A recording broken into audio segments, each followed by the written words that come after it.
Once again, I'm traumatized by that intro. I have PTSD intro disease. Was the audio off?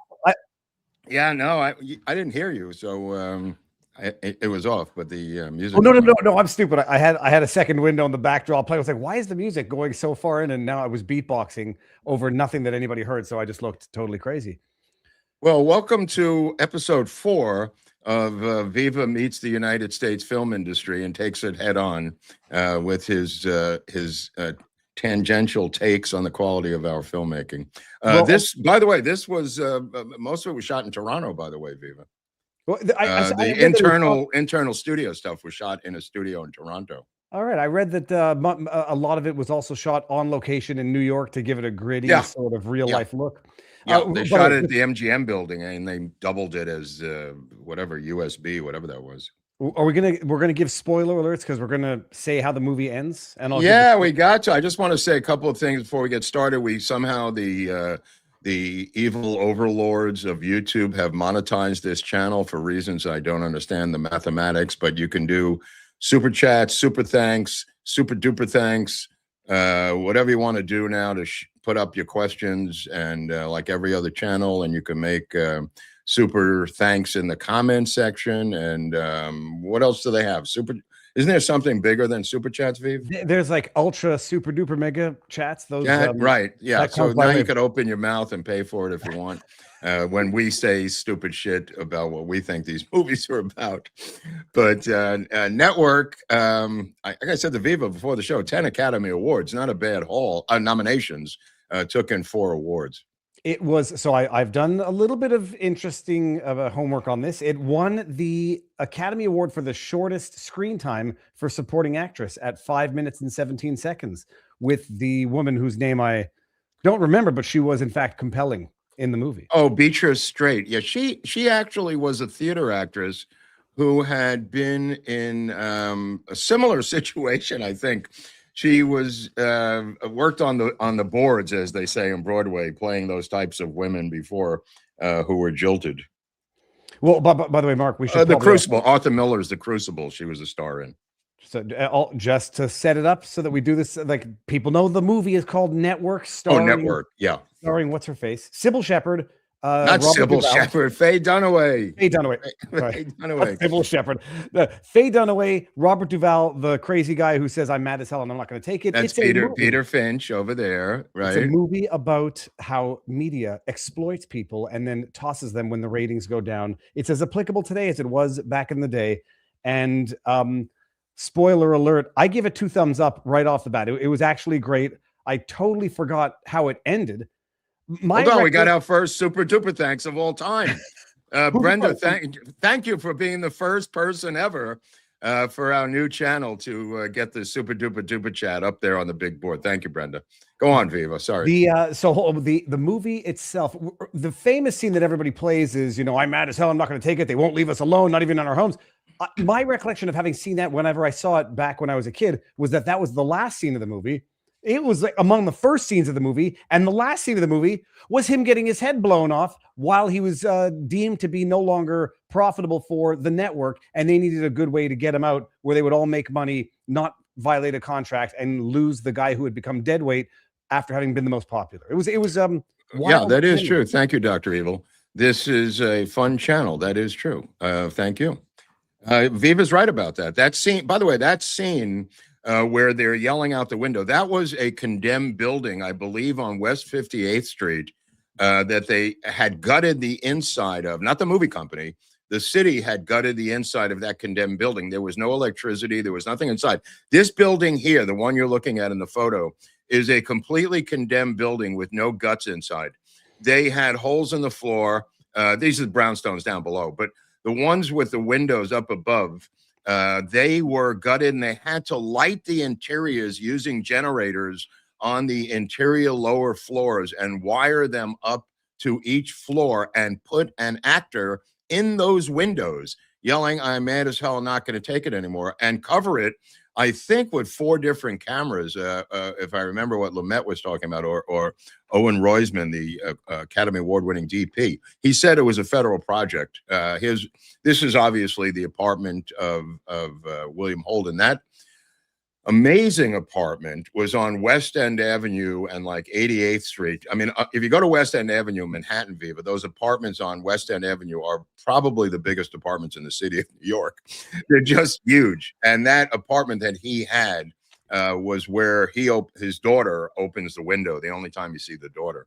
Well, that was the I found that scene kind of funny because A, it was clear that it was in New York, and B, it was say cliched to some extent that it just so happened everybody in that building was watching the same news at the same time, and that everybody came out inspired to scream out their windows, "I'm mad as hell and I'm not going to take it anymore."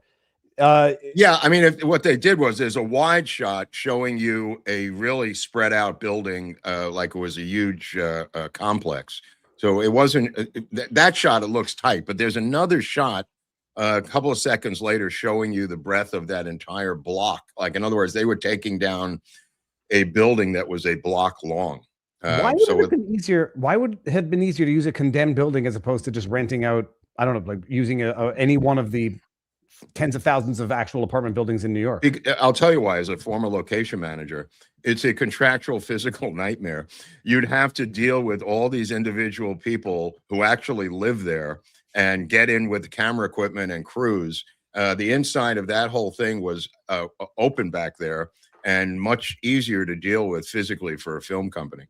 Do you know what happened to that? Now that you mentioned actually a decent point that nobody would want to actually have their place put out there. What happened to that building? Did it get torn down or converted? Yeah, no, that was gutted. That building was torn down and gutted, but they caught it at its last legs and were able to either rent it or pay for the insurance to do that. I mean, having dozens and dozens of individual apartments would give me incredible spilkus as a location manager. I'll tell you that right now.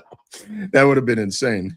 Now, the interesting thing also, I forget his name now, the mad as hell guy. Peter Finch. Peter Finch died right after the movie was shot and didn't make it to the Oscars, and he was awarded the Best Supporting Actor posthumously. He was awarded Best Actor posthumously, the first one to do that as Best Actor. His wife took the award on his behalf at the urging of Paddy Chayefsky, who was up there having won for Best Screenplay. Paddy Chayefsky having won. Paddy Chayefsky, just so people don't know, is considered by screenwriters, including myself, to be the gold standard of screenwriters of all time. In 3 different Oscars, he wrote Hospital, Marty, and he also wrote this one. He had final cut on this movie. Think about that. Not the director, not Sidney Lumet, who will do incredibly successful films. This by Paddy Chayefsky credit did not exist in the Writers Guild or in the film world. He contractually negotiated final cut of the film, and also this by Paddy Chayefsky credit does not exist in the film industry. You can have screenplay by, written by, story by is a lower credit, but by technically does not exist. So Paddy Chayefsky, this was his baby word for word. Well, hold on. So the difference between final cut, I mean, I know colloquially what it means, the last licks at the editing. Who did the bulk of the editing before Chayefsky? It's not, he didn't do the editing. They had a professional editor. I'm saying the final edit had to be approved by Paddy Chayefsky. Normally, there's only 2 entities that would approve it, the studio or the director. It takes a director years and years and years to earn the right to have final cut on their own films. It takes a long time. Paddy Chayefsky had final cut on a film where he was the writer. I don't know of anybody else in the world who's ever had that, but he delivered the goods, as David Stanton keeps saying. And Peter Finch died. He was 60 years old, died of a heart attack. What was his? Yeah. Well, Peter Finch, they were staying, just so you know, to fill in the details, which were kind of gory. They were both staying at the Beverly Hills Hotel here in town, and they were in town to do press for the film that was already nominated for 10 Academy Awards. In other words, they flew out from New York, Sidney Lumet, the cast, and Peter Finch. And Peter Finch was coming down the stairs to the lobby. Lumet was coming down the stairs to the lobby, and Peter Finch was sitting on one of the couches in the lobby of the Beverly Hills Hotel waiting for Sidney Lumet so they could take a limo to a radio station to continue their promotion of the film to win the Oscars. And as Lumet is descending the staircase, he sees Peter Finch keel over onto the floor from the couch, and he knew that there was trouble, and indeed he was dead. And not to pry, I don't know if you know any of this. Was he a drug abuser? Was there anything else, or just congenital? No, he had a bad heart for years. In fact, the scene that he does where he's ranting and raving, the main scene, that had to be cut because he couldn't go on anymore. He just ran out of gas, and they had to take part 2 of the second take, stitch it together to part 1 of the first take, and that became what you saw on screen. He did not have enough energy to keep shooting these various takes over and over again because of his heart. Yeah, in other words, he had heart disease going back a number of years. Just to fill in about Peter Finch, he was Australian but raised in the UK, and he had a much heavier accent, and they didn't want to cast him, so he urged them to mail him videotapes or tapes of Walter Cronkite and John Chancellor and some of the other anchors, and he made himself on film read the New York Times out loud as if it was the news in that style of anchorman voice, and immediately got the part. That's interesting. So I had read that they did that scene in 2 shots. I thought they were sort of boasting about the exceptional fact that they got that entire scene in 2 shots. That was supposed to be one. It was supposed to be one fluid, uncut rant. Well, no, I mean, and normally that would have been 10, 15 takes, I presume, with Sidney Lumet. The other one that was 1 take was Ned Beatty, who comes in as the head of the corporation. He shows up for 1 day, does that whole scene in 1 take. He memorized the entire thing, only had 1 day on the movie. That was his day. What you see in that green lit room, which, by the way, is not a corporate boardroom. It is the boardroom of the New York Public Library, I believe on the 2nd floor, if I remember as a kid. It is their conference room. This room here, this is the 5th Avenue branch of the New York Public Library, Viva. Just a little trivia, New York trivia. Well, it was amazing. I was thinking that if that were in fact a government building as it was supposed to be, I didn't understand why, it made me frustrated that it would be so opulent and beautiful. But now that it's a library, that's even more confusing. But Mark, that scene. So in the movie, Finch becomes the sort of modern day Messiah, and he preaches every night on his show. This scene was like Messiah versus Messiah, where I didn't know if they were playing off what was supposed to be his mental breakdown and vulnerability to be swayed or duped by this guy who comes off as an even more powerful god to Finch's Messiah. That scene was amazing, and I didn't remember it at all from the beginning. I say, if that scene were shorter, it could have also been the one that went, goes viral from time to time, talking about how the world is actually, you have messed with the forces of nature, Mr. Beale. And he explains that there are no nations, there are only corporations, and Exxon and DuPont, and he lists all the different companies. There are no Americans, there are no Russians. He goes into this one world explanation, which has a lot of resonance to today. In fact, there's IBM, AT&T. That's right, Mr. Beale. You have messed with the forces of nature. This is after Finch. Primal forces of nature. This is after one of Finch's evening episodes where he tries to blow out the deal of the Saudis or. He will. No, that will come after this. He will blow out that deal, and apparently he does not care. The Ned Beatty character, according to Hackett, who's Duvall, he has taken a liking to Beale, and we're stuck with him. He doesn't care about the ratings of Howard Beale. He has taken a liking to him, and Hackett is ripping his hair out because they don't know what to do with Beale now that the ratings are starting to plunge. But when he comes out and says, send the telegrams to the White House, and they get tens of thousands, maybe millions of telegrams sent in there, doesn't that remind you of Warner Brothers and Netflix today? Yeah, well, the speech, what's the guy's name, the heavier set guy in the library? That's Ned Beatty. Ned Beatty. So his 5-minute monologue was very much like the kind of the essence of Fight Club, which is, eventually the world's going to be owned by corporations, and it's the similar theme, but I guess the original iteration of it. He said basically that this guy was interrupting the ordinary flow of corporations doing what they do. It was the only thing I didn't understand. Although I mean, his name was Arthur Jensen, if you remember. That was the corporate name was Arthur Jensen.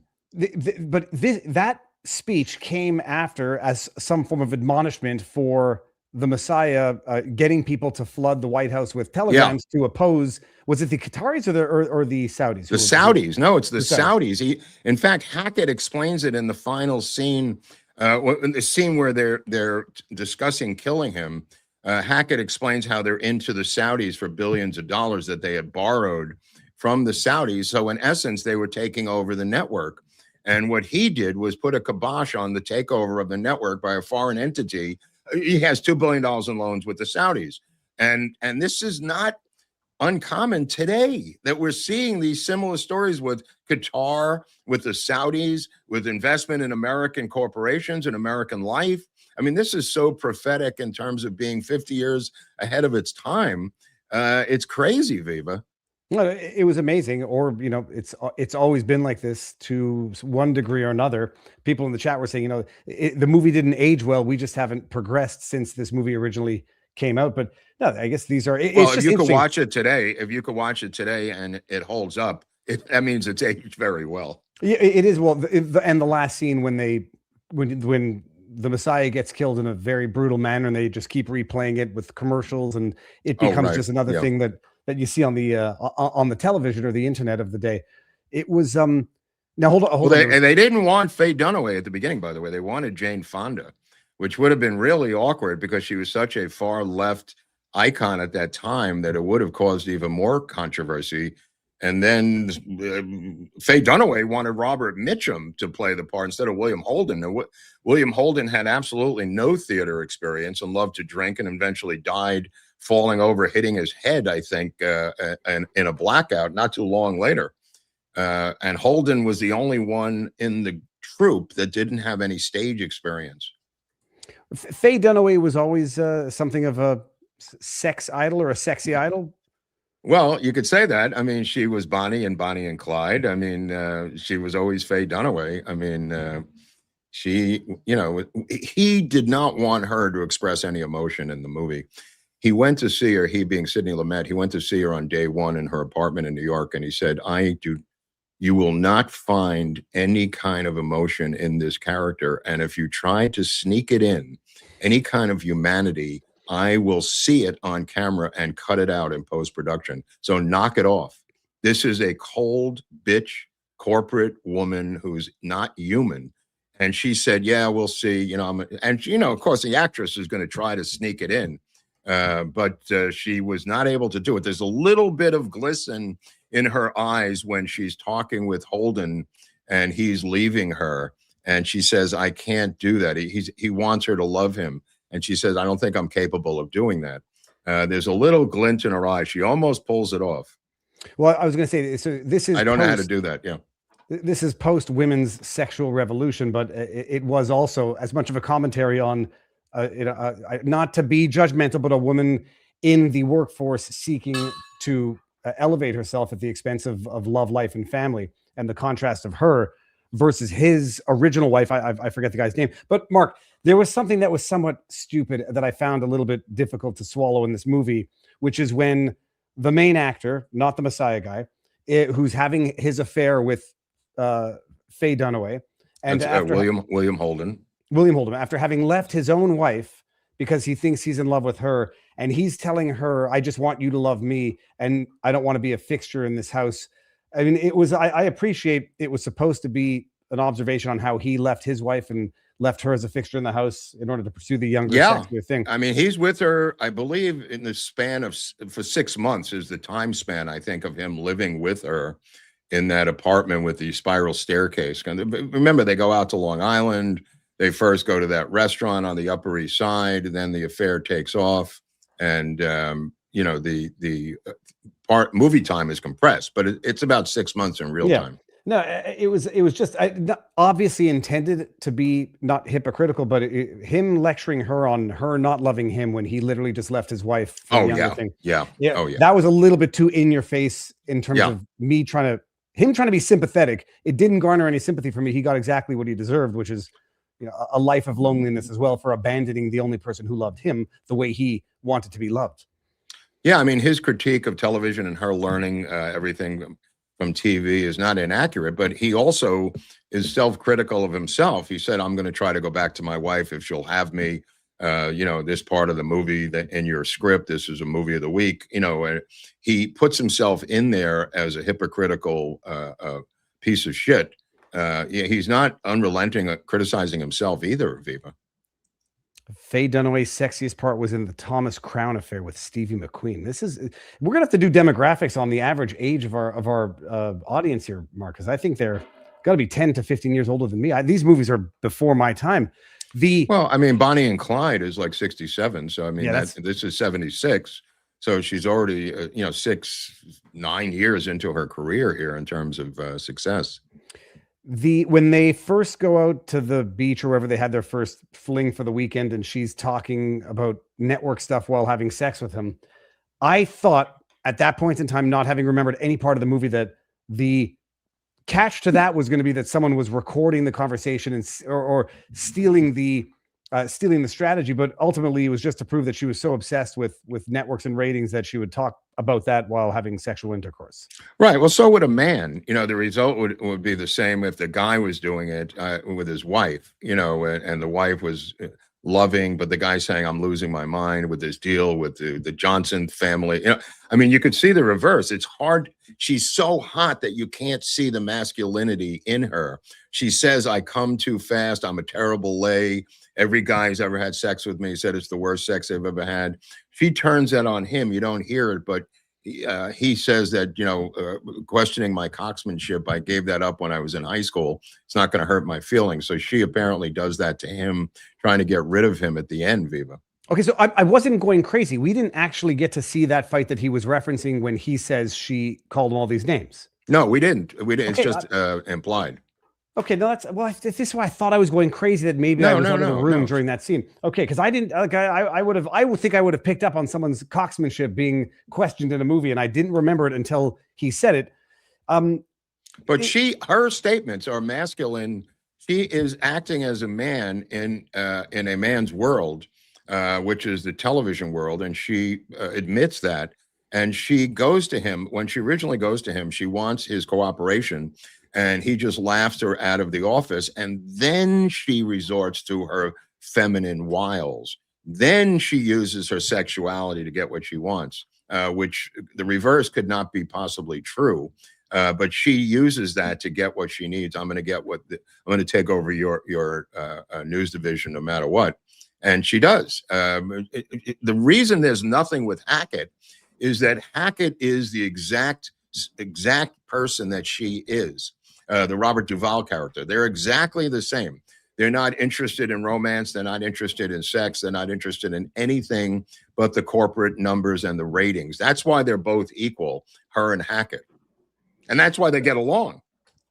Why, and this is going to be a stupid question, but why was Hackett, what was Hackett thinking was going to happen to him after, I'm going to have to go by my nicknames, the Messiah guy blew the deal or exposed the deal? He said the phone's going to ring and I'm going to be fired. I went from the golden sun god to this. He thought he was going to be Ruddy.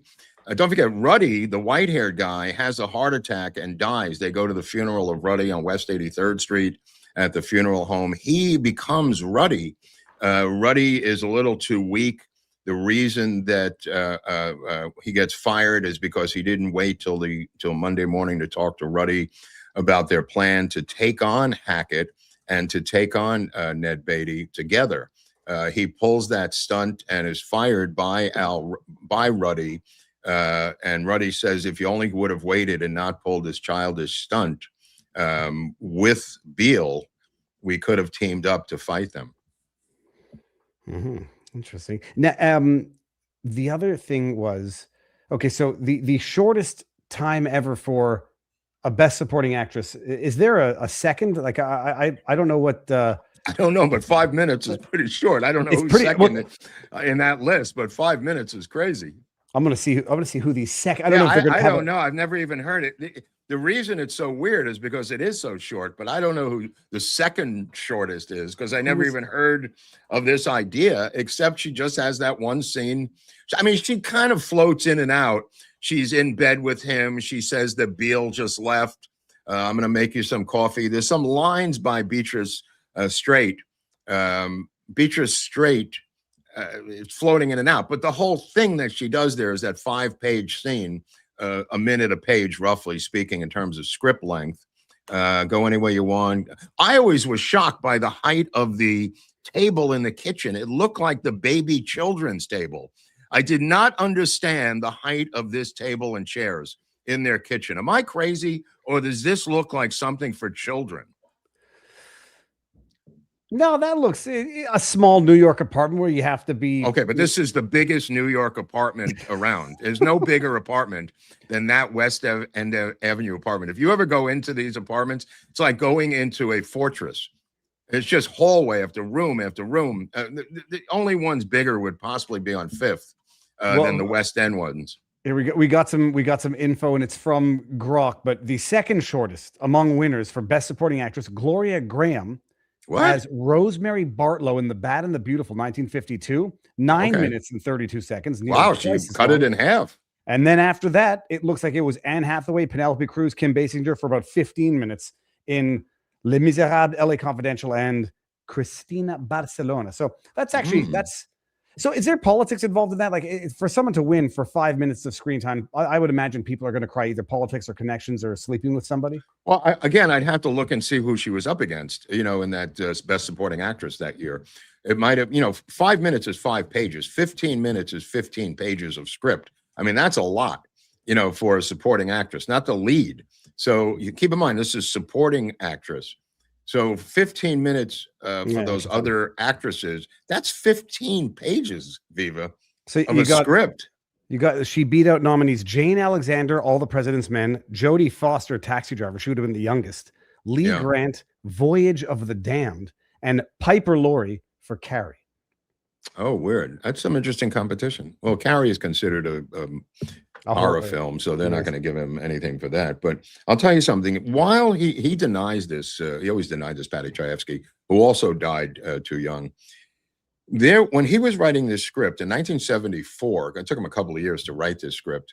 When he was writing this script, there was a girl named Christine Chubbuck. You could look this up in the Viva machine. Christine Chubbuck was an on-air newscaster, I believe, in Sarasota, Florida, who blew her brains out on live TV, just like Peter Finch is threatening to do in the beginning of this movie. I believe, and he's denied this, Chayefsky, but I believe that's where he got the idea for a newscaster to do this. And I'll always believe this. The person shot themselves on live TV? Yeah, 1974, I think it was July 15th. The chick's name had a weird name like Chubbuck, Chubbuck, I think. She was an on-air newscaster, local out of Sarasota. Let me see here. 1974 television reporter Christine Chubbuck died by suicide during a live broadcast. At 29. Yeah. She shot herself behind the ear. In keeping with Channel 40's policy of bringing you the latest in blood and guts and in living color, you are going to see another. Wow. It's very similar to what Peter Finch does. The one I remember, which was traumatizing from childhood, was, I'm going to forget the guy's name. After a press conference where he was convicted of corruption, he denied it. Oh, what was his name? They wrote a song about it. Nice shot. He says, "Don't remember." He pulls out a gun from a paper bag and he says, "Don't do this." There was Bud Dwyer. Bud Dwyer. That's what. Okay, yeah, Bud Dwyer. Is this her? Is this? Oh my God, Christine Chubbuck. Wow. Holy cows. Yeah. So this was in the zeitgeist for Paddy Chayefsky to dip into. There's some notes that he's left behind. I think in the New York City Public Library, there's notes of his on the making of this screenplay and movie, and I think he mentions her in the notes. Yeah, it says the depression. She had battled depression for years, planned, scripted it out, even used the word attempted, and then the tape was reportedly confiscated and lost or destroyed and never saw the light of day again. So again, and not to get too logical about the ending, why on earth would anybody go and assassinate the Messiah guy when they know they're not going to get away with it? Like, there's no way to, keep in mind that based on their movie logic, this would be the opening scenes for the Mao Zedong next following season for the Mao Zedong Hour. Whether they escaped or not, we don't know. Those two guys, Ahmed Khan could have escaped and the other guy could have escaped. We don't know what happens to them. We don't see them apprehended. And keep in mind, they have had a bunch of terrorist things going on in the real world with the Weather Underground, with the Symbionese Liberation Army, that this more closely is like. This is, go back for a second, because Mary Ann Gifford, this character, which is the Patty Hearst character, you want to talk about the ultimate insider nepotism. That girl who plays clearly the Patty Hearst, this is the Hibernian bank scene out of the, again, that was recorded from the bank itself in real life. The Patty Hearst bank robbery with the SLA was the Hibernian bank, and that was recorded by the bank cameras. The difference here is they're recording themselves, and that's how it began. That's how the Mao Zedong Hour is created. However, I just want to add that character, Mary Ann Gifford, who is playing Patty Hearst, is played by the daughter of Walter Cronkite of CBS Evening News. Walter Cronkite's daughter, Kathy Cronkite, plays Patty Hearst. And nobody ever gets this little piece of trivia because Cronkite is really being parodied by Peter Finch.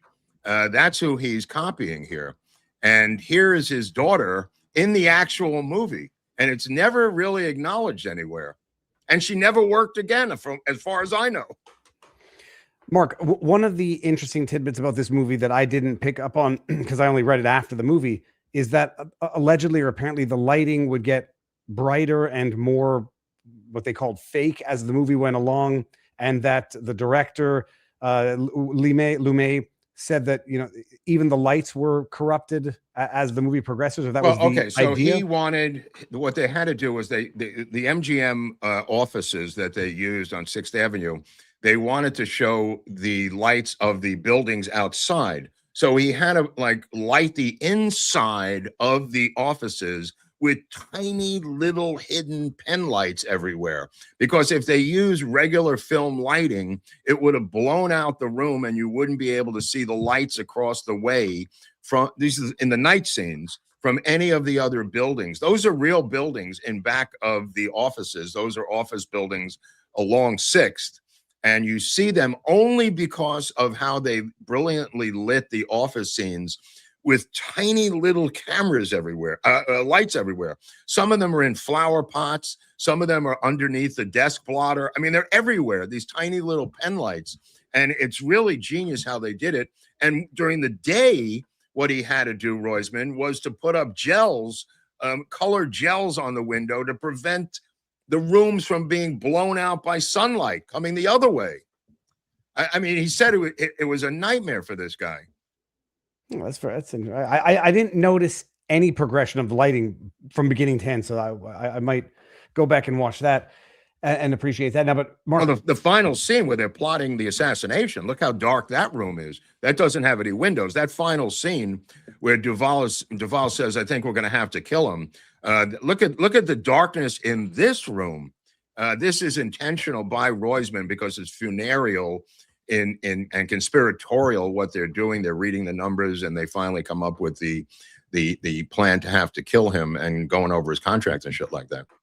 Yeah, I thought that was I appreciate the sentiment there. It was a little bit, I thought it was a little over the top in terms of 5 people sitting around deciding they're going to have to assassinate somebody and then conveniently getting whatever terrorist group they were. Well, I mean, it's satire, Viva. It is a comedy satire. So, but what they're doing is walking that thin line from comedy satire to nonfiction, fiction film, and going back and forth before you can get settled. I mean, if you were a straight satire from beginning to end, it would be like Idiocracy.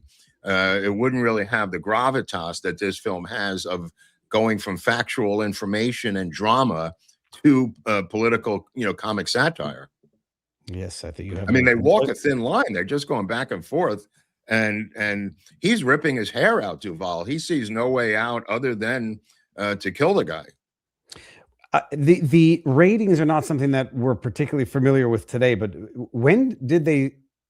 How are they doing ratings in terms of measuring it back in the day? And when did they start doing ratings? Because I would imagine. Okay, I talked to you about this on a couple episodes ago. It's changed a number of times going back to the 1930s with the Hays Code. The current code has even been fairly recent. The PG system was really fairly recent. It was really just G, R, and X. No. I don't mean ratings in terms of the movie, but ratings in terms of TV audience. Because when they're talking about losing points, going from 40 to 47, right? Yeah. You talk about the numbers on numbers because on viewers. That's constant. I mean that. The Nielsen's provide that, and those are just sheer viewership in terms of millions of eyeballs, which translates into a CPM that you could sell ads for. The whole equation of TV is proving the number of eyeballs through the Nielsen ratings, converting that into a cost per thousand, a CPM, thereby coming up with a price for the ads. That's the entire business model of television. That changes every fucking week because of eyeballs. It can be consistent, but it can be erratic. And you have to make up ads or give discounts or giveaways. There's a whole slew of things you have to do to keep that account balanced. Okay, that's interesting. And it was at, I think in the movie it was $4 per thousand, or I think it was $4 CPM in the movie. Another question here. The guy who convinces the Messiah to go back and instead of ranting about breaking up the deal and being mad as hell, but to accept the fact that the world is not individuals, it's not sovereign nations, it's corporations, and we're all doomed to be, part of this. Was his goal to kill the ratings of the show, to sabotage the show? Again, it's kind of a weird thing. It's like, if you've ever dealt with these corporate millionaires in media, sometimes they don't give a shit about the actual numbers. I remember dealing with David Pecker, who came to fame later. He owned the National Enquirer, the Globe, and the Star. I worked for him for a little while running one of his publications, the Weekly World News. There are people who have so much money that certain things they don't give a shit about. I'll give you an example. Jeff Bezos announcing today he lost $100 million for the Washington Post. In other words, some of these things are lost leaders where they just go, fuck it. I don't care. I want to have the Washington Post. I want to have this guy on the TV show. I like that show. I don't care about the money.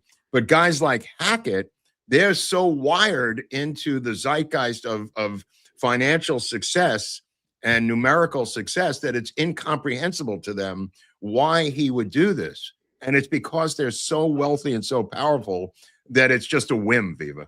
Okay. And now another question. You lived through it and I can only watch it in retrospect.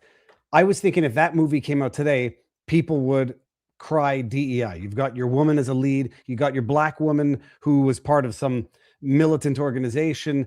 Well, I don't know. I mean, she's supposed to be Angela Davis back in the day, the black chick. And Ahmed Khan is supposed to be Sinkyu in a way from the Symbionese Liberation Army. He could be George Jackson, but George Jackson ended up riddled with bullets. But, these are parodies of people that were in the news back then. Keep in mind, Patty Hearst was on The Lam for years. I remember them coming up to where I lived in upstate New York, the FBI pulling into town, searching everywhere to find Patty Hearst. They thought she was in our town at one point. She was on the run. There were times when Bernadine Dorn and Bill Ayers were on the run from the Weather Underground, so they were looking for them. Abby Hoffman was on the run. He was on the top 10 most wanted list of the FBI. There were FBI running around in the 70s looking for everybody all over the country. That's very cool. Remember the farmhouse that they show in the film? Yeah. The limo pulls up and they're in this farmhouse. Well, Patty Hearst was hiding out in a farmhouse like that in Pennsylvania. Yeah. See that if you don't live through that, you're never going to get those references today. Oh yeah, it's far too subtle. Yeah. And I did like that scene. Bring back the last clip where he says, "Give the man his fucking overhead clause," or whatever that provision of the. This was after he shot the gun into the ceiling, and I did notice the guy on the bottom left. You can't enhance his face, but there was a lot of funny faces of everybody who's trying to overact at the same time. Well, look at the guy in the blue suit. Does anybody recognize the guy in the blue suit? He will later be involved in a horror film that Viva loves. That's not the only horror name I know offhand. Hold on, what name is that? I'm going to give it some time for you people at home to tell me who that lawyer is. Uncredited, by the way. He's uncredited. No one's ever going to get it. So it's Lance Henriksen. Oh, of course. Yes, Lance. We've known him from such horror movies such as The Changeling. I'm just taking the one from the era. Well, he worked in horror films, put it that way. Lance Henriksen, yeah. Well, uncredited spot there as one of the lawyers for the UBS network. I was going to say Peter Fonda, but I think at this point in time, even Peter Fonda would not have an uncredited. No, he wouldn't have been doing that. He wouldn't have been doing that. That's very cool. But look at this. I mean, this is full on Angela Davis here. And she comes in with her lawyers who are kind of like William Kunstler, her radical lawyer with the pipe. And he just is this complete curmudgeon. That guy, whoever that guy was fucking great. That was, they had these leftist radical lawyers who would represent these Black Panther Party and Weather Underground people. And he was spot on. He was like the William Kunstler of this movie. Absolutely fantastic. Well, the movie, it was a commercial success at the time. I mean, I don't know what the factor of it, but it was a factor of close to 10 or 8. Yeah, well, that's considered a commercial success. If you make 10 times the money that it cost you for a film, that's as good as it gets. That's amazing. So Sidney Lumet. I'm saying Lumet like he's French Canadian. No, he's established by this time. This is not his breakout. Okay, so just to give you some background, both Lumet and Paddy Chayefsky were stars in live television. They had made their bones in live TV in the 1950s. That's why they were household names in terms of director and writer. They had written and directed all kinds of stuff for live television. Then real television, as we know, it started to come in the 60s. Lumet, I believe, worked with Walter Cronkite in a show called You Are There, if I remember correctly. It was a show owned and operated by CBS News, but it was about meeting real people of history. In other words, Genghis Khan, Attila the Hun, in a news format, Viva. And Cronkite was involved in that, and that's how he knew Sidney Lumet, and I believe that's how he got his daughter into the movie. It's amazing. This guy, he did Sidney Lumet was very famous before this. I mean, he will do Dog Day, he will do these other films, but that's in the 70s. Yeah, 12 Angry Men seems to be the first in 1957. Yeah. He basically did a movie a year from 1957 to the late 90s. Some of the movies. I don't have that in front of me. So let's see. We got 12 Angry Men, Stage Struck, That Kind of Woman, The Fugitive Kind, A View from the Bridge, Long Day's Journey into Night, The Pawnbroker, Fail Safe. Let's go down here. Seagull, The Appointment, Child's Play, The Offense, Serpico, Love and Molly, Dog Day Afternoon, Network, Equus, The Wiz, skipping ahead, Garbo Talks, Running on Empty, Q&A, A Stranger Among Us, Guilty of Sin, Critical Care, Gloria, Before the Devil Knows You're Dead. Sounds familiar. Yeah, that was, these are years later, but this was 12 Angry Men really put him on the map. A lot of these were plays. A lot of these, some of these were in live television. That's why they were able to work so quickly on this film. They were moving at lightning speed because Lumet came from that TV world of live television and moving at lightning speed. They brought this film in under budget and earlier than the production amount of time they had to actually make it. And then, I'm just looking at Before the Devil Knows You're Dead. It seems to be starring a bunch of great names. Isn't Philip Seymour Hoffman in there? Philip Seymour Hoffman, Ethan Hawke, Marissa Tomei, Albert Finney. This is right before, way later in his career. Yeah, I think this is the last movie he did before he. That was the last film he ever made, I think. At the time, so this is 74. This movie came out 76. I think 76 right? was the last scene relatively graphic for the time, or Well, no, not, keep in mind that you already had Faye Dunaway machine gunned to death in 1967 with Warren Beatty in the most violent film scene ever made, the most squibs and the most blood bags ever in a film, which was Bonnie and Clyde. So that was 9 years before. I've never seen the last scene. I've never seen the movie, but it's a violent film. I don't know if you could handle it, but it is it could be good for us because it has car chases and machine guns and violence. It was in color, at least the clip that I'm seeing here looks like yeah. Oh, I'll watch to see the. It might be good for you. It might be good for us. I know how it ended. But I want to see how violent that is compared to, like, for example, have you ever seen the movie Killing Zoe? Yeah. Eric Stoltz. I mean, yes. The final scene in that, when the guy gets shot up. I mean, I don't know how much. I think it was written by Tarantino's partner from Pulp Fiction, right? Yeah. I think it might have been written by Tarantino himself.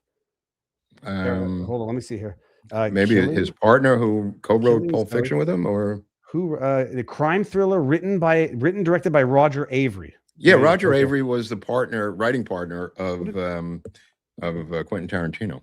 Oh yeah, okay, no. So Quentin had nothing to do with it. No, yeah, it was. I remember watching it. Was it a bank robbery gone bad? It was a bank robbery in France gone bad with involving drugs and homosexual sex, and it goes off the rails. It goes off the rails. It gets crazy and crazy. It was. I remember watching it. That came out in what year now? Killing Zoe, 93. See, that's when I sort of started getting. I was 13, 14, and I remember the last scene, and there was a whole twist of AIDS and the blood getting all over the other guy. Yeah. I just remember there was a lot of degeneracy and drugs in it. That was probably not appropriate for a kid. No, network is it's timeless. I think I would. It really is timeless. I mean, he foretells the shows like Jerry Springer, the Sybil the Soothsayer. Think about all those shows behind the scenes there on that spinning platform. They're not that far-fetched, having a Vox Populi, these different shows that are spinning around, the astrologer show. This was unheard of in 1976. It's interesting. The MS Truth Department, nobody gets that. Very subtle move. The MS Truth Department. MS is a Yiddish word for truth. That was snuck in by the Jewish Paddy Chayefsky, not to be confused with the Jewish Sidney Lumet or any of the other Jews who put their heads together to make this film. Let me see. Do I look up Faye Dunaway? Faye, not a Jew. You never know. This is a shiksa from Florida. That's not going to happen. So you don't have to look that up. But everybody else involved in this thing.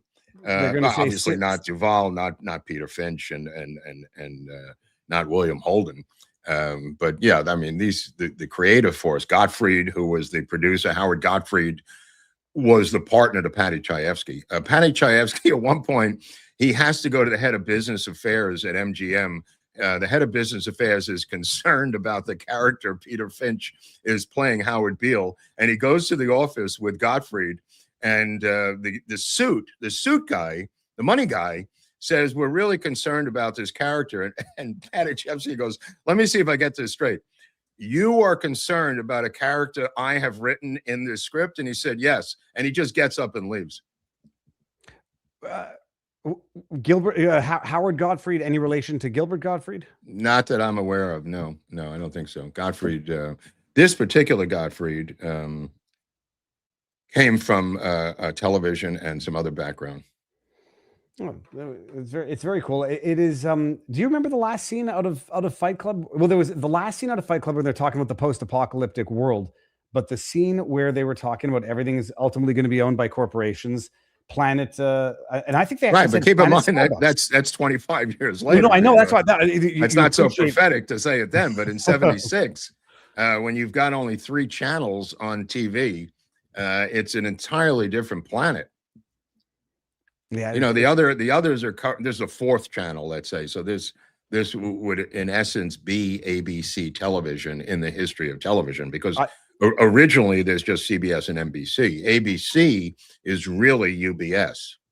I remember this growing up. We had Channel 3, Channel 5, Channel 22, and they were going to be ABC, NBC, and we had There was the two Canadian channels, channel 6 and 12, but we had, I don't remember, what were the original four? ABC, NBC. NBC? The original was CBS and NBC. There's only two. ABC comes years later as a competitor. All right, and then after, so there was PBS, but that doesn't start till the 60s. Also, the Corporation for Public Broadcasting Act. But yeah, the third channel becomes ABC, and that is a fledgling channel for many, many years, and it's considered to be, beneath the other two in stature.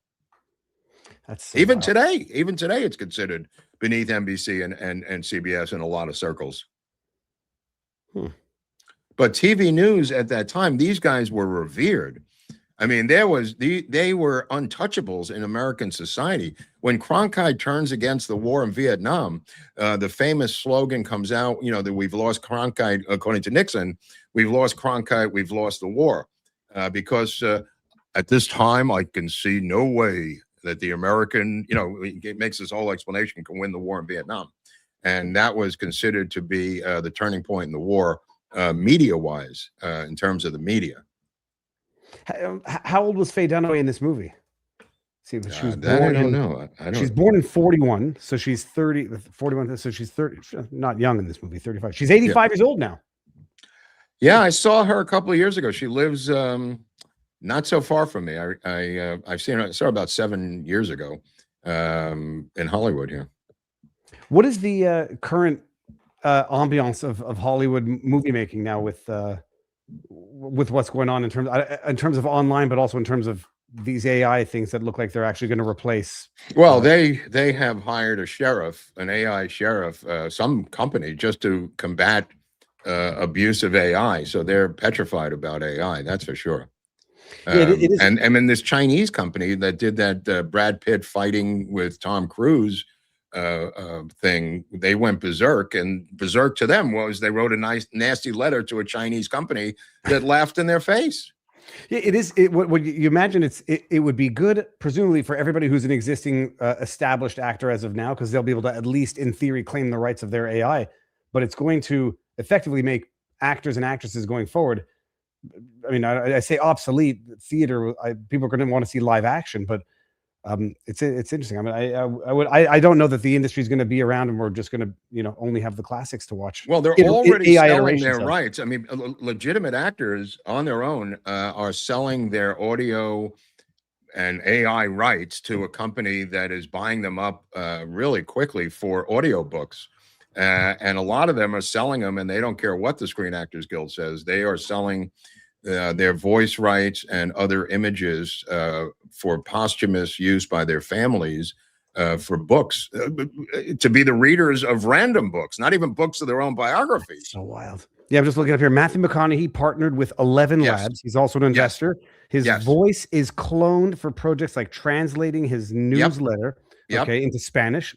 It's so and wild. Then what's his name? Silence of the Lambs. Caine?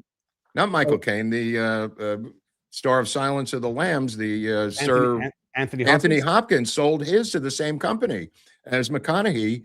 Got a couple of $1 million, so his voice can be used not as Anthony Hopkins, but as a voice just to read random audio books. That is so. It seems like Michael Caine did it as well. Seems to be the same company. In other words, you would get a book. Butterflies a free book, a novel, and it says as read by Michael Caine. So you just go, oh, they can market that, and it's Michael Caine's actual voice reading this book AI wise.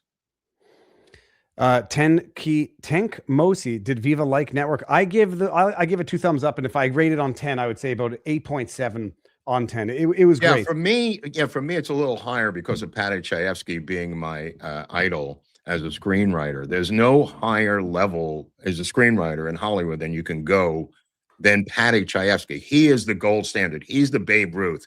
He's the 3 Oscar winning screenwriter.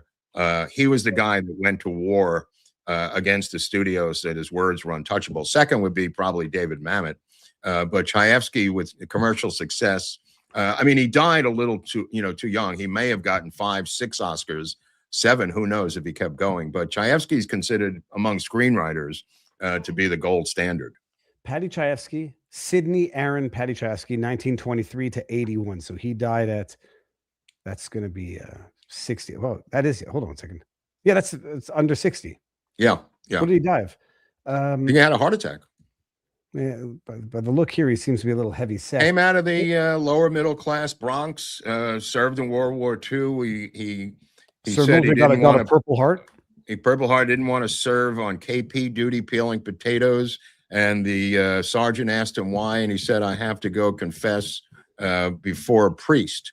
And the guy made a joke. Obviously, he was Jewish. And he called him, like, you're going to go and confess, Paddy. And that name stuck. The Paddy nickname stuck from that sergeant calling him Paddy as a joke because he was joking that he was Irish Catholic. It says Chayefsky suffered greatly from stress while working on the novel. Which novel was this? Chayefsky conducted for Network, resulting in a heart attack in 1977. Resulted in strict dietary and lifestyle restrictions. Then still died. His kid drove him crazy too. His kid turned out to be a hippie Marxist. Who he kept putting in rehab. At one point, him and his wife left their apartment and moved into a hotel and just gave the apartment to their own kid, who was in his 20s with long hair and was a bomb-throwing radical, drug user.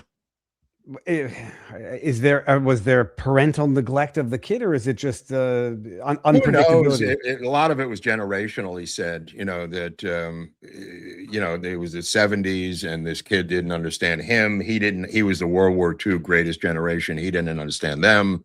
A lot of it was that schism in the 70s that we all went through. Oh, that's very interesting. No, I say it's weird. I watch these movies. They're cliched in the sense that we've seen 50 other movies that operate by similar plots, and so it'll never have the same impact for, I would imagine, someone watching it today as it did for someone watching it at the time. Right. I knew nothing about Paddy Chayefsky other than he's a god. He's a god. I mean, I say that not lightly. He is a beast. He really is a beast. This is a guy who fought for every word. Like I said, had final cut on this movie. He would sit there on the set. Writers are never allowed on the set, Viva, for reasons that we mentioned. Oliver Stone getting kicked off the set of Scarface for doing the same thing that Paddy Chayefsky got away with. That is protecting your script, protecting your words, and making sure that they don't violate your screenplay. Nobody's allowed to do that. Nobody. Oliver got away with it for half or 3/4 of the movie with Scarface, and then was kicked off because he was starting to direct the actors. Lumet and Chayefsky had a best friend relationship, and Chayefsky knew comedy, and Sidney Lumet didn't have a comic bone in his body, according to Sidney Lumet. When Peter Finch arrives drenched in that raincoat in the pajamas, leaving the apartment to show up and have to make his testimonial, the black guard, as you see, opens the door and says to him literally, "Yes, sir." And he opens it up and he does it straight. He says, "Yes, yes, Mr. Beale." That was not the original scene. The original scene was the black guard rolling his eyes and in disbelief that this guy was coming in. Chayefsky said that doesn't work as comedy. And he told Sidney Lumet the way that scene works as comedy is for the guard to simply play it straight, that he opens the door and here comes this guy. He knew comedy. Lumet was a technical guy who didn't know comedy. That's why he appreciated Chayefsky being there. That's very cool. So the movie was shot over 9 weeks, give or take. Is that fast or short in the industry for, say, I mean, it's relatively short. I mean, movies at that time were 3 months. You would shoot for like 3 months, sometimes longer, sometimes a little shorter. But I mean, you're talking about shooting on these sets, going to Toronto, going to New York. LA is not LA, by the way. That's the Long Island Expressway outside that office window that you see them negotiating in that room. That is the LIE. They shot that out in Long Island. They did not go to LA for that. They never left the East Coast, in other words. That's right. You realize if you're shooting a movie over the course of 2 months, you can't leave. I mean, you could go to Toronto.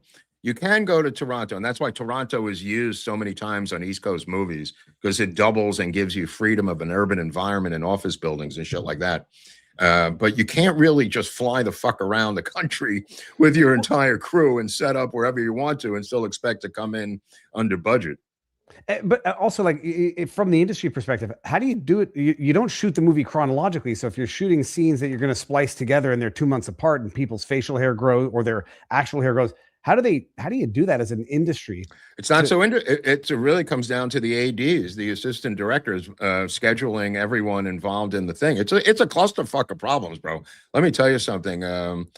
I was just with a guy who had produced Ali, the boxing movie about Muhammad Ali, and he was working with Michael Mann, and he told me how crazy Michael Mann was, and that's a story for another day. This guy produced a lot of films, but it's not easy. In Casablanca, the one we covered originally, that was shot in chronological order because they didn't have a finished script, so they couldn't jump around the script. When you take a script, the first thing you do as a production company is you do a breakdown of the script. In other words, there's 5 days in New York. So you smush everything together in that script that's in New York and you shoot it all in a row for 5 days or 8 days or 12 days. You take the script apart, you break it down, and you put different colored pages on a board and you go, these are the New York scenes. These are the scenes in Florida. Okay, what's doubling for Florida? Are we going to go to Florida? No, we're going to shoot it on Long Island. Okay, the entire crew on this date for 5 days is going to Long Island to a beach to double as Fort Lauderdale. You have to take the script physically apart as soon as you start production or pre-production on the film. Pre-production could be 4 to 6 weeks by itself, Viva. It's wild. I'm just looking at Michael Mann also. I thought I heard that Michael Mann is supposedly doing Heat 2, right? Did you tell Nobody could believe this. Nobody could believe this. He just did Ford versus Ferrari as an independent production in Italy and burned every single vendor, and it's left Italy on foot, owing vendors millions of dollars. The scuttlebutt out here is Michael Mann is finished because he burned everyone on this Ford Ferrari thing in Italy. Would they run out of money, or did he just burned all the vendors? He didn't pay them. It was an independent, it wasn't a studio movie. And that's why I'm suspect about this Heat 2. It just sounds insane. I mean, with Austin Butler and Adam Driver and Leo DiCaprio. I mean, this sounds like an insane cast. Let me look up Heat 2. Is it supposed to be a sequel or a reboot? Again, I don't know. Let me see here. No, if it's a sequel, I'm picturing like it's going to be as good as it gets. For you're going to have. The Val Kilmer. I mean, some of these characters are dead. Yeah, Val Kilmer, Mike. Who's the De Niro character is dead. Tom Sizemore. Sizemore is dead in real life, and in the movie life, he gets. Well, they all died. That's right. They all. Well, Pacino doesn't die. Al Pacino doesn't die. He doesn't die. That's the DiCaprio character. Well, Val Kilmer doesn't die in the movie, but died in real life, so they can have him. So what's it going to be? It's going to be either a reboot or like the children of these criminals who grow up themselves to have to resort to a life of crime to pay off their gambling habits. No there it way. Is. They say they're starting to shoot in August or July. They say it's coming out in August. They're starting to shoot in May. I don't know how this is going to work. He wrote a novel. Michael Mann supposedly 2 years ago or 3 years ago wrote a novel called Heat 2 for whatever that's worth. And now he is turning that novel into Heat 2. Here's some of the characters in the film. That's hysterical. I've got to watch Heat 1. The only problem with Heat 1 to watch it with a kid is it's freaking 3 hours long. Well, you don't have to watch it with a kid. I mean, we could review it here. I mean, Heat is a film. It's one of the great LA crime films of all time. Yeah, it's almost like you put LA Confidential and Chinatown in there with Heat. You've got the 3 top, in my humble opinion, the 3 top LA crime films of all time. Yeah, hold on. Who did the music in Heat? I remember loving it. Oh, that I don't know. Heat.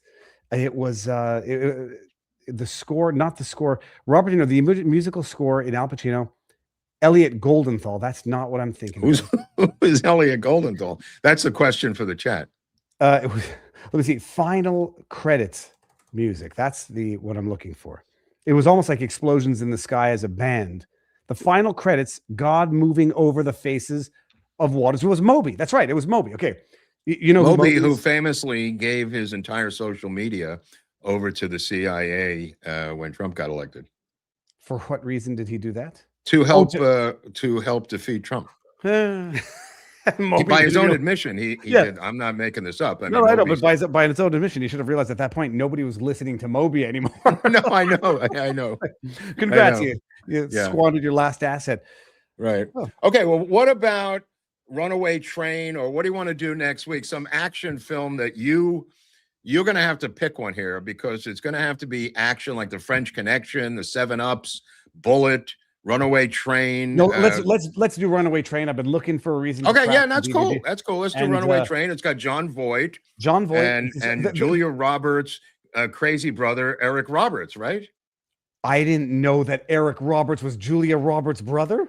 Okay, there's a little something for you to chew. Oh my God, he looks like Julia Roberts now, also. Yeah. Sorry, where am I? I just lost my screen. Yeah, if we can pull up his Wikipedia page. Let's say Eric Roberts.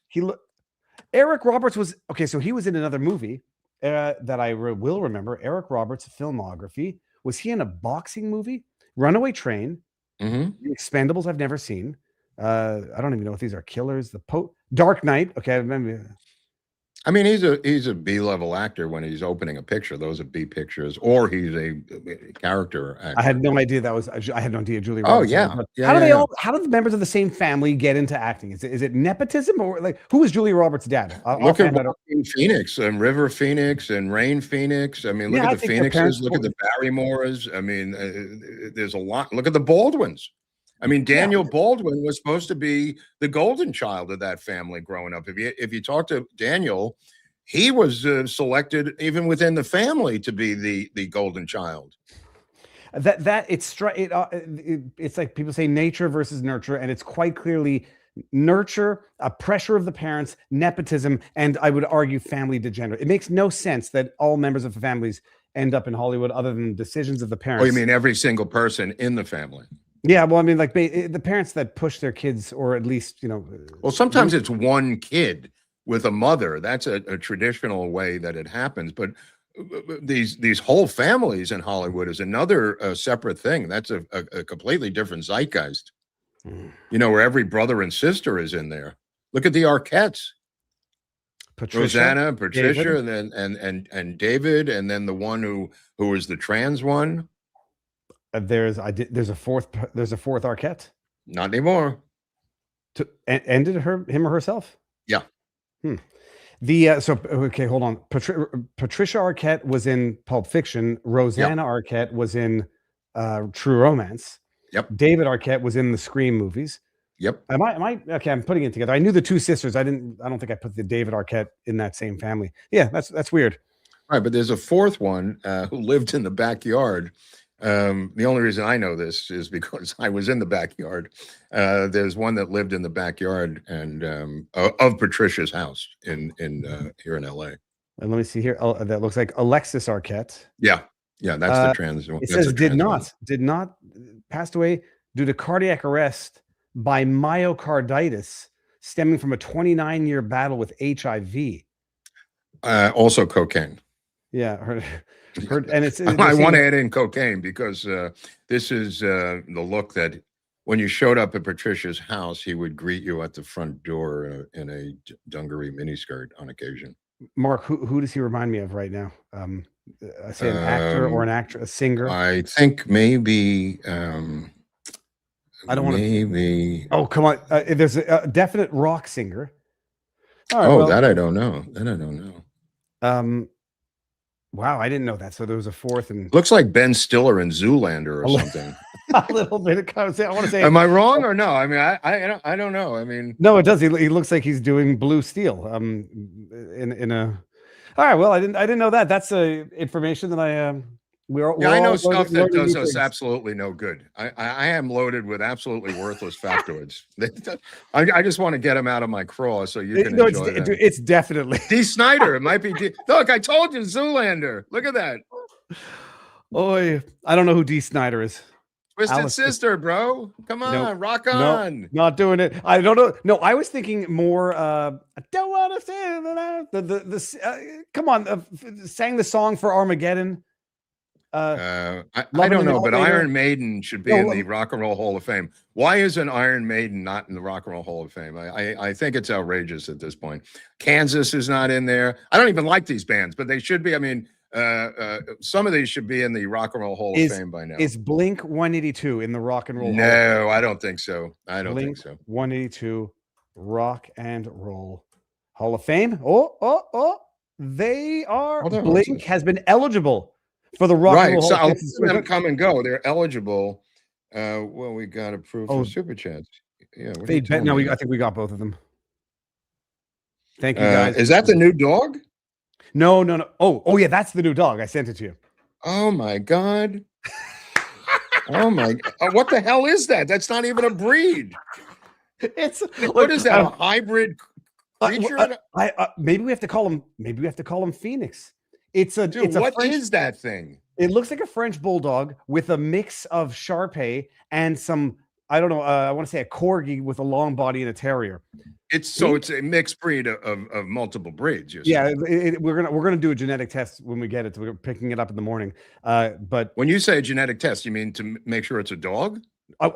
We want to know what blend of what. They'll tell you that. They'll tell you. Yeah, I think you can like it's a part Ashkenazi, part African. Yeah, like the 40. What is it? 23andMe dog. 23andMe, 53andMe. Well, yeah. So that's we're picking that up picking him up in the morning. And is he going to live there among you with all the other animals? And he is. And then Winnie's. You know what you are? You're the Canadian Dr. Dolittle. That's what you are. Mark, the house has gotten crazy. We now have a Cuban tree frog, and we have an enclosure. Because I thought you were saying you have a Cuban nanny. I swear to God, I thought you were saying we have a Cuban nanny. We have a Cuban tree frog, which I picked up during the cold snap. And now we got an indoor fish tank, the outdoor fish tank, which we snagged from the neighbors. The neighbor was throwing out. It's got to be a. Let me tell you something. That was the greatest haul for a fish tank I've ever seen. And nearly killed myself. To find that, because I am a real dumpster diver. I have gotten some of the greatest stuff on earth of people have thrown shit out in this town. I did a whole show on it one time. I mean, 5 CD changers, electronic, speakers. I mean, unbelievable amounts of equipment I've gotten of people who are tossing shit out. Oh yeah. No, this is I believe it's a 400-gallon tank. I'm looking up 400 versus 200. They're thousands of dollars. Yeah. And just sitting outside somebody's and so it was so funny when I go to get it. I ring the doorbell to make sure they're throwing it out and not just placing it there. Nobody answers the doorbell. Then people posted a picture on the community Facebook of you stealing the tank, running away with it. Does anybody know who this guy is? Seen stealing tank from 2223 Viva Lane. So that's it. So now we have a frog, but the dog is gonna be it, and then that'll be it for a while. All right. Okay, so we're gonna do Runaway Train next week. We're gonna do that, and we're gonna have some fun. I haven't seen it. I don't even remember seeing it, so I'm gonna take a close look at it. I don't remember. There's another one called Bullet Train, an Asian film. Brad Pitt and that's very exciting too. That's another train movie. And then I saw that on an airplane. Isn't there The Train with Burt Lancaster? Isn't there another one? A Nazi train movie with Burt Lancaster? But there's Throw Mama from the Train. We could maybe do that. That was good. Yeah, that was really good. Haven't seen that was with that. Who was the woman in that movie? Billy Crystal and Danny DeVito. And the old woman, what's her name? I forget her name, who worked all the time with that face. Yep. All right, well, good. Lenny Briscoe coming on to the big board with a $5 super chat, not to be denied at the last minute. Lenny Briscoe getting up onto the big board, letting his name be known among the hoi polloi and the elites. Thank you, Lenny Briscoe. We're not used to this. We just started. This is only our 4th episode. No, a 4th episode, over 1,000 subs, and this is how it gets started. And now we get going. Okay, I didn't know that. Okay, yeah, I think the monetization clicks in at 1,000 subs or a certain amount of watch hours, which I think we probably got off the first. I think we've acquired both. This is great. The Train, Burt Lancaster, Tommy Faber there. Yeah, The Train was Burt Lancaster. Thank you. Yeah, but who is that old woman? The woman in Throw Mama from the Train who sort of looked like she might be. I want to say Ruth Gordon, but it's not. It is Throw Mama from the Train. She did have some physical disorders. There she is.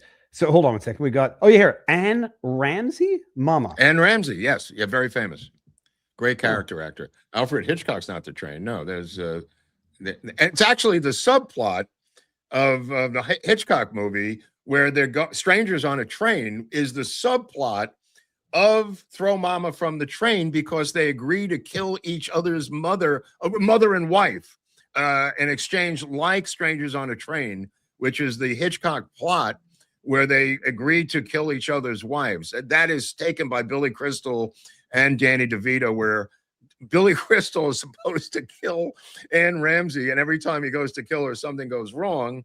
And DeVito is supposed to kill Billy Crystal's ex-wife, who stole his novel and became famous, if I remember correctly. It was not Kathy Bates. It was, we got the woman. Mark, we might have to do Misery. I was just telling my daughter. Oh, Misery. Whoa. Whoa. That's a good one. Yeah, I'm your biggest fan. Okay. Whoa. All right. Well, let's do it. All right. Well, that's good. Let's say goodbye to Viva. Let's say goodbye to him. He's got dogs to take care of. Yeah, I'm out, and you'll do the proper. I don't. Yeah, that's it. It'll be the annual. I'll leave early, and Mark finishes up. Yeah, he'll do it, and I'll clean up after his mess. He could get out, and I'll say the goodbyes for Viva. All right, amazing. I'll see you all next week. He'll say goodbye to Viva, everyone. Show us your hands. Vanilla Sky. I don't think we're going to do Vanilla Sky, but Columbo. I don't know if we're going to do Columbo. Pamela coming in with $5 big dollars on. It's so exciting to have these super chats. I'm going broke with this channel. Thank you for putting anything up on the board here. Subscribe, like it, comment down below. Tell us what films you want to see. Spice Rack up on the board. Hit like and subscribe to help. Yeah, I mean, we're just winging this thing. This is not my main channel, but this is the main fun channel now. Edward Gilmore, thank you. William Ford, thank you. Stacy Michaels, thank you. Who else is here? Garrison, Misery is like whatever happened to Baby Jane. Yeah, in a weird way, that's absolutely true. The Russians are coming. It's a little bit under the radar. I think that's a little bit overrated. Do some Keanu Reeves movies. Okay, what's the one with the bus? Where the runaway bus? That's like the runaway train, right? Isn't there one with it's Die Hard on a bus? What was that called with Keanu Reeves? Any movie, says Warren. Warren doesn't even give a shit. Just do any movie. I don't care what it is. Speed, right? Hey, thanks. Speed was Die Hard on a bus, essentially, right? Let's see here. Thanks very much. LA Confidential, we're definitely going to do that. I mean, that's one of my favorites of all time. That's another perfect screenplay. Another perfect screenplay.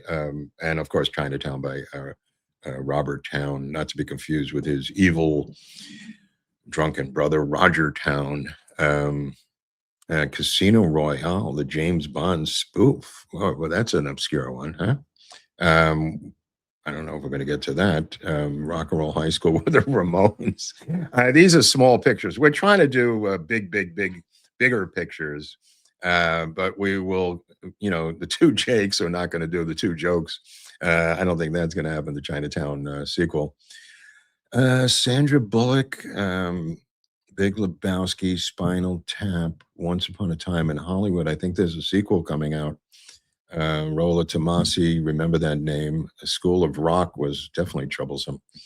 Nixon, very strange, interesting film. Don't forget Dreyfus, I think, played Dick Cheney in W, if that's possible. Am I remembering this correctly? But anyway, I got to go because I got some shit I got to do over here. It's been fun talking to you people. I will be on the thing on Friday, which is Freeform Friday with Eric. We'll be over there. This is Thursday. Tomorrow's Friday. I'm getting confused what day it is. And then Tuesday with Eric. Wednesday, we'll be back here doing This Week in Showbiz History, which we did yesterday. Parallax View, we should definitely do. Speed is a bus movie. Yeah. Yeah, he played Cheney, right? Ciao, Mark, Stacy, thank you so much. The Lord of the Buckley. I don't know about that. But okay, so I got to get out. I can't talk to you anymore. I hope you enjoyed Network. We did the best we could. It's getting better. We'll get this thing rolling. Nice to see you all again. Thanks.